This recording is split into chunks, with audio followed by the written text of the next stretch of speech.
Hey everyone. So there's a quick point I want to make about international organizations in this current environment.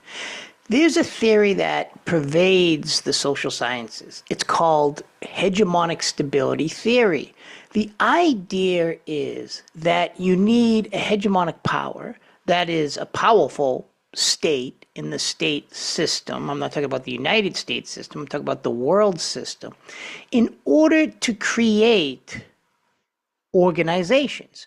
So when you look and you hark back to World War II, in post World War II, the United States was that hegemonic power that helped create and sustain the World Bank. I was going to say Banco Mundial if you speak Spanish, the IMF, later the World Trade Organization, the United Nations, etc.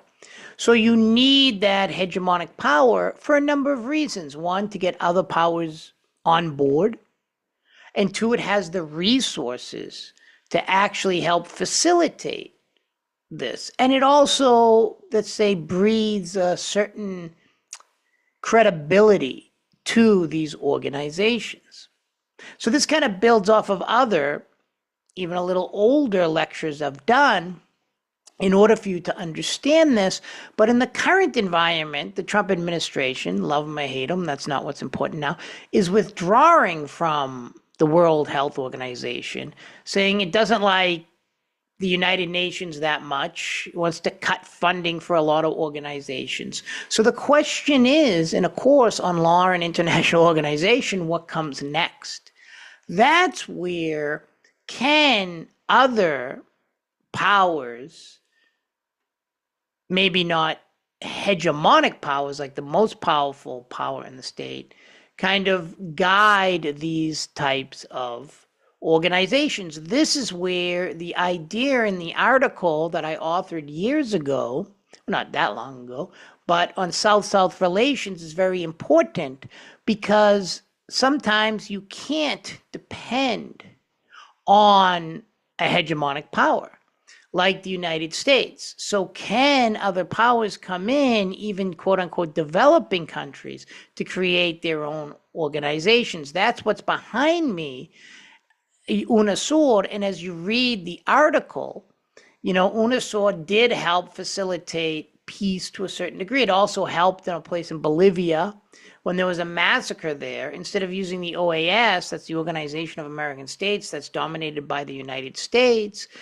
it went to UNASUR to help decrease tensions within the Bolivian state when Evo Morales was president, and there's a lot of anti-indigeneity there, like anti-indigenous people. But this organization actually helped. Lamentably, when another president took over, Ecuador, that's where this is, it was then told, nope, no more UNASUR, and it was disbanded. The question isn't about where you lean in politics here. The question is, how can international organizations sustain themselves when the United States starts pulling back?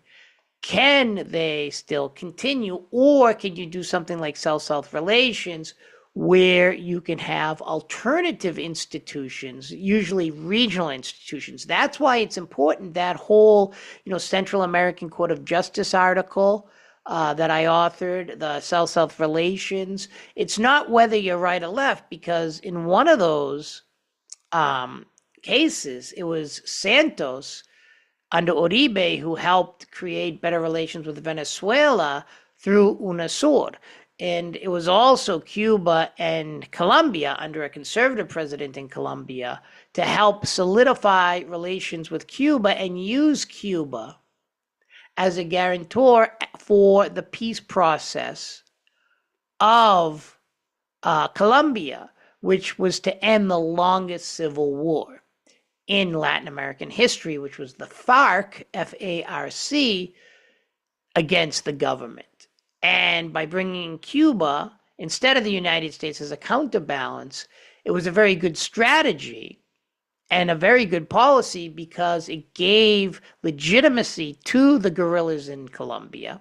It also allowed the Colombian soldiers, the guerrilleros, the insurrectionists, whatever you want to call them, but the informal group, the FARC, that was trying to overthrow the government, it actually gave them a place to go to hammer out the peace agreement. This is important because then, one, they wouldn't be killed, they went to Cuba, and two, they couldn't create havoc within Colombia, and that happened before during a peace process where they gave them an amount of land, but then they just used that land to regroup and start killing people.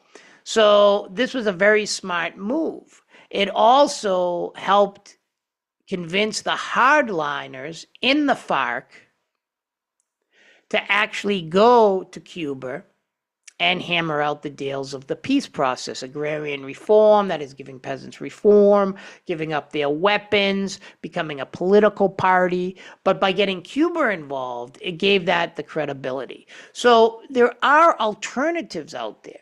Will the WHO, the World Health Organization, sustain itself? How will the United Nations sustain itself if we withdraw? What about NATO?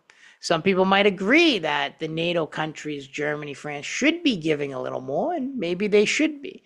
So you have to start thinking about, in a new world, what kind of institutions will be created. Will there be more emphasis on regional? And the other thing is, as you saw, I put in my William Walker video. William Walker was a filibuster that took over Nicaragua. And then, although the Central American countries hated each other, got together to overthrow William Walker.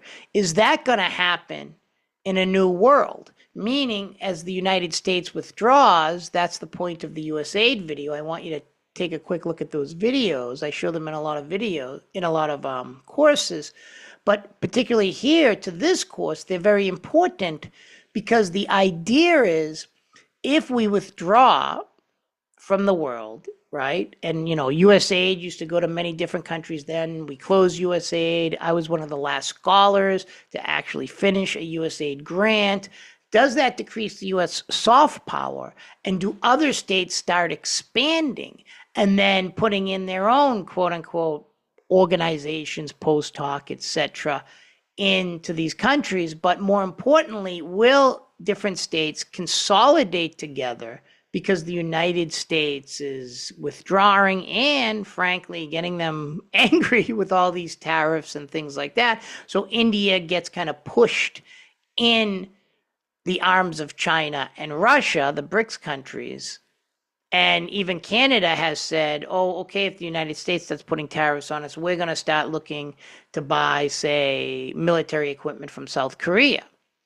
So this is very, very important time to think about, because as the United States withdraws from the world, cutting back on USAID, the WHO, other organizations, will other countries come in to fill the gap? Should we have more South-South relationship without the United States that might be productive, like in that article? Or will other countries start getting really involved with each other? So we had great relations with India with all the tariffs that we want to put on India, well, the government, the federal government. Will this push India closer to China and Russia, two countries it's not always loved? So this is one of the things, just like William Walker in that video, if countries start saying, well, the United States, we can't depend on them, or we even are upset with the United States, does this create tension with these countries to get together and kind of not only balance the United States, but go against the United States' interests? And what will happen to these organizations? So I'm going to leave it there for you people to think about. And if we withdraw our foreign aid, like through USAID and other groups, other programs, I heard we've been cutting back on scholarships and things like that, the State Department.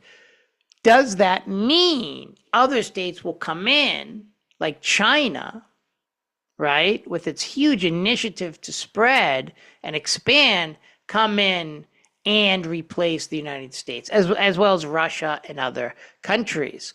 So that's something to think about that's very interesting with international organizations and law. Take care, everyone.